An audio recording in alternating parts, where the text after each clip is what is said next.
Hey guys, and welcome back to another episode of Digital Marketing Vlog.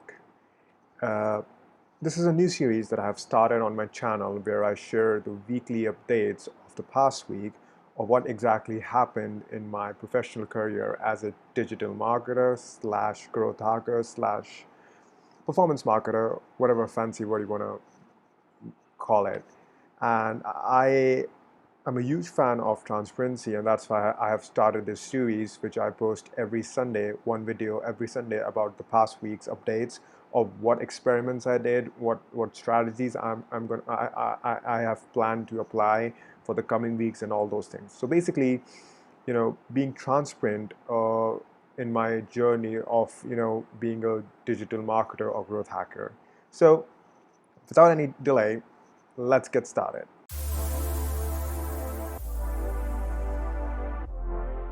So the first update is of course going to be about the RUN Alpha blog. But before I get started, for those of you who are new to this channel, you will not understand this entire weekly updating unless you go and watch that first episode, which you can do by clicking on that I button. So this video is going to stay here. Go watch that video first, and then you can come back here after watching the last two episodes. And for the people who are already been there, why haven't you subscribed yet? And hit that like button, smash it up so that more this video reach out to more people, and they get value out of it, like I do and you do. All right, so let's get started with the first thing, which is basically the RUN Alpha blog. Now, I've been very consistent with RUN Alpha blog this past 1 month and till October till now, and I've been posting content on a regular basis. And also, I'm doing a lot of research. I did a lot of research in the past week regarding how to improve the authority of my website or my blog, and basically start getting it more impressions in the Google Search Console or any other search engine. And one thing I really came across, and this is a very small thing, but it might create a huge difference in the results, is having a footer with a lot of useful links. So if I just put myself a bit up, so before this I didn't had any footer like this. I only had this 22 RUN Alpha powered by GeneratePress, but I didn't really had a footer which had useful links in it, such as the sitemap, about us, contact us, and then the categories, and then the search bar. So I read 2 or 3 articles, including an article on shoutmelout.com, which really helped me to, not shoutmelout.com, but the article on the Moz, who actually motivated me to put these links in my footer. So basically, what these links do is it's basically tells the Google, and I'm saying this in a very common man's language, is that it tells you that you're pretty serious with your blog and you would like to follow all the guidelines, and you want to portray yourself as a white hat website instead of a black hat or quick easy money website or something like that. So putting links like your sitemap, about us, contact us, privacy policy gives Google crawlers this indication that you are serious about this website, and that it is possible that you know it is worth ranking you up in the Google search engine or any search engine in general, not just Google, not just limited to Google. So I did that, and I think I did saw a bit of a improvement in my Google Search Console results, and I will show you that right away. But before that, I also want to share some of the updates that I have done on the website or on the blog, which is basically, number one is this, and number two is, of course, I have added the what do you call it? Uh, an email provider, like basically an email marketing system I have put in place here. And I also did a lot of research about this, like what type of email marketing software I would like to use. So basically, I decided to go with ConvertKit or MailChimp. Basically, these were the two email providers where I was stuck into using which one should I use. So I tested them both out by creating a welcome email and the automation process. Honestly, I really like the ConvertKit thingy because it helped me create the site forms and all sort of forms in a very easy way. But the only issue with ConvertKit uh, is that in order to create automations, I have to purchase the subscription plan, and I am not in a position right now to actually invest some money in an email marketing tool, because I know I'm not going to get the email subscribers within the next 1 month or 2 months. And even if I get, I'm not going to get like 1,000 email subscribers. It's probably going to be 5, 10 on an average. And I don't really need to, or I don't really see a value in having an email marketing tool, paid email marketing tool right now. So then, of course, the good old school MailChimp always wins here, because it helps you to have or maintain, I think, 2,000 contacts for free and also provide automation. So that is why I'm using MailChimp now as my email marketing provider for now. Probably in the future, I'm going to change it if I think that MailChimp is giving me some limitations. But for now, that's it. And I know it's a huge pain to actually switch from one email marketing tool to another, but you got to take that pain. When you are not making any money, you got to try to use the best possible free resource tool out there. So this is that. And apart from this, I have also made some other changes on the blog as well, in order to, help Google think of it as more of a, once again, tell Google basically that, my blog is legitimate and it is very professional and it is worth ranking it up. I have decided to, put those legal messages that is required on every blog. For example, the first legal message is that, hey, we store cookies, and uh, and please accept the terms of our cookies in order to proceed further. So right now you cannot see on this version because I already have accepted the thing. But let me open this up in a open this in incognito mode. If I open it up there, you will see the message coming in anytime soon. So yeah, so let's see if the message appears. And there you go. That's the message I'm talking about. We use cookies to ensure that you give. So this is another, a triggering factor for Google to understand that, okay, I'm a white hat blog and I want to uh, be authentic in the Google search engine, something like that. I'm trying to be very less techy here for people in general. All right. So now, what all these changes have actually, created a huge impact on the search performance in the search console is basically that my impressions have increased. And I'm not just talking about like this, these are last 3 months impressions. If I do last 7 days impressions, as you can see, I have started getting one impression on a daily basis, which is a huge improvement from the past 2 months where I was getting 0 impressions in 3 days or 4 days. Like I used to get only one impression, or by mistake 2 or 3 impressions after every 2 or 3 days. So this is a huge improvement. And I believe one of the reasons for this is, of course, basically all the legal changes that I have done on the website, which is number one, sharing that cookie message, and number two is, of course, putting legitimate links and useful links in the footer. So these are very small things which I have noticed and not many people discuss out there, but and they are usually hidden in the like 10th or 11th search results of Google. But I think these small things actually create a huge difference in your SEO and on your website. And it doesn't only help SEO to, generate more impressions for you in the search results, but also it tells Google and more importantly your audience that you are authentic, you are legitimate, and you are really here to provide, you know, provide positive things instead of black hack tactics or whatever you want to call it. So this is for it, and another reason for these impressions increasing is because one of the keywords that I have here, whoops, that is effects of not applying oil to hair, is doing pretty good. Like this article is doing pretty good, and this article is something that no, not this one. Yeah, something that I posted on September 26th, and it is doing pretty well in terms of ranking. So it's pretty good. I'm pretty happy where RUN Alpha is going, and I believe like now that I'm out of the sandbox thingy because my impressions have started generating. I'm getting one impression per day, and it is pretty good. And let's see what happens till the end of October. And I hopefully my goal of generating enough impressions by December 2020 should be fulfilled if this is the rate of impression generations or the Google search results that I'm getting. So this is for it, and hopefully by next week I shall see some much better results and more keywords popping up in my queries. So this is for it. Let's move on to the next update. Update number 2 is gonna be the Straight Talks webinar strategy that I spoke with you guys in my last episode. So if you guys don't know what I'm talking about, the check out the second episode of Digital Marketing Blog. Link will be in the description, and then you will be able to understand more about this update.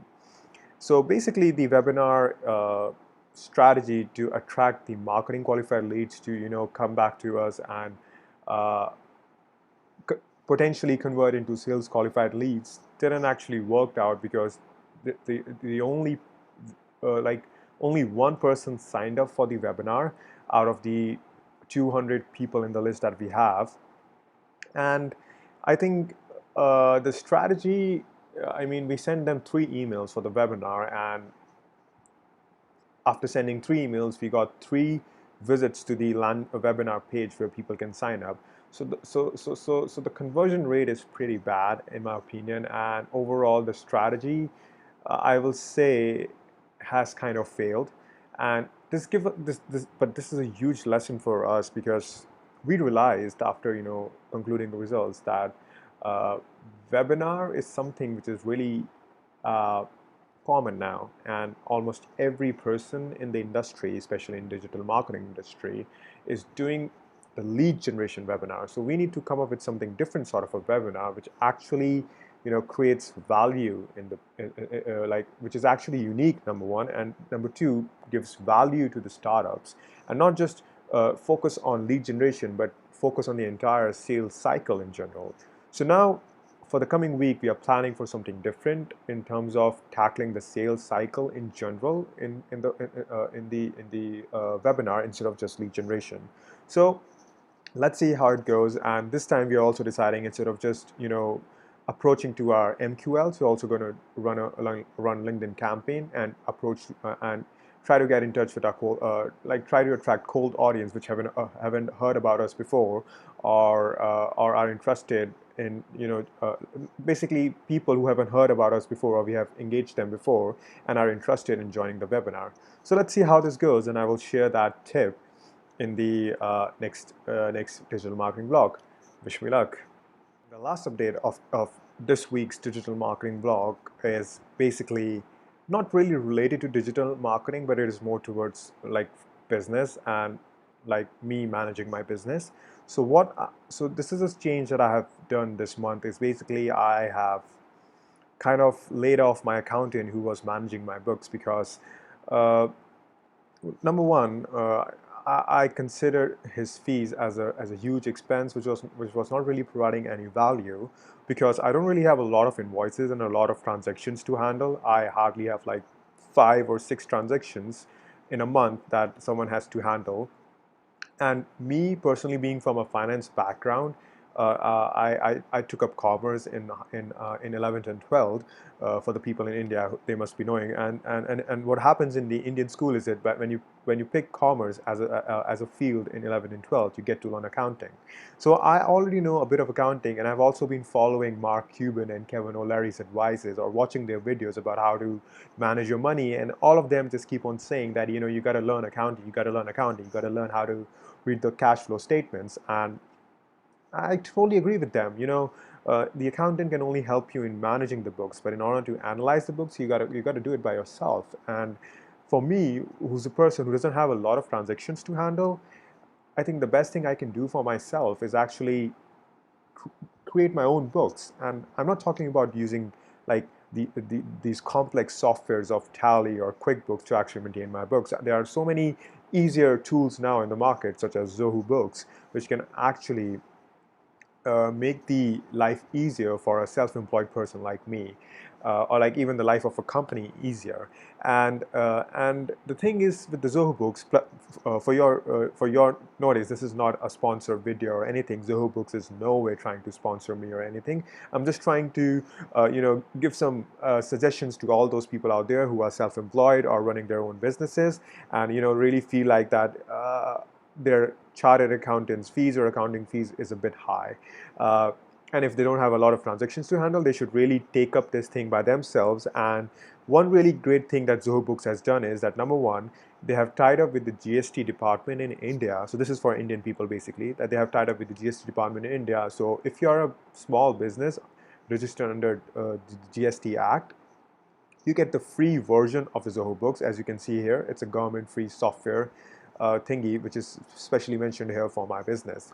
And another best thing about Zoho Books is that all I have to do is just set it up at once and then keep on uploading my purchases and sales, and then it will does the rest of the job for me. So basically it has an account section where I can, sorry, not the account section, but the report sections where I can see all sort of reports. Whoops, sorry.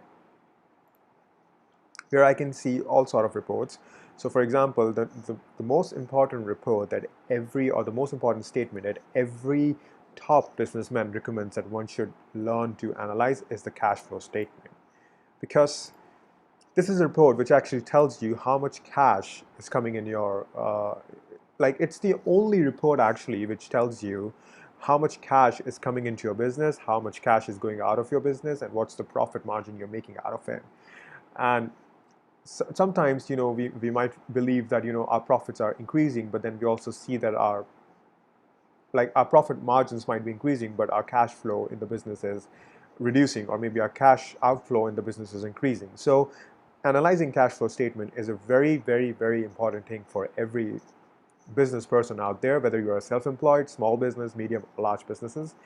The owner or the management or the top management should be able to understand the cash flow statement and not be completely dependent on the accountant or the financial analyst to tell you what the business is going through.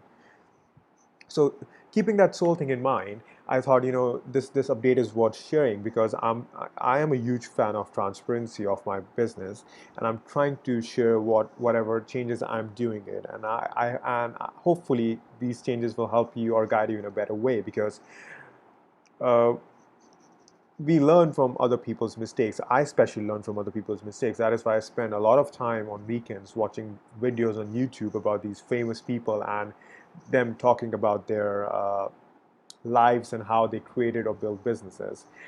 Uh, Now, I'm not really like, I will not say I'm a huge fan of all these people, but if I feel like there's no people, general, like someone specifically I watch, I just watch in general, whatever, comes in my mind, or, if I see someone's video popping up in my suggestions list on YouTube, I just go and watch it and read more about them.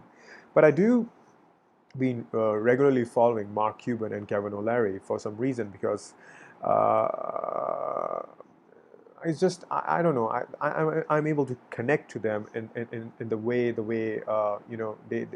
mindset works, and the third person that I'm able to connect with is the Graham Stephan. I think that's how you pronounce his name. He's a real estate guy, and he's not really as big as Kevin O'Leary and Mark Cuban, but he's a guy who's just like me with similar mindset as me, and he has done pretty good in his life.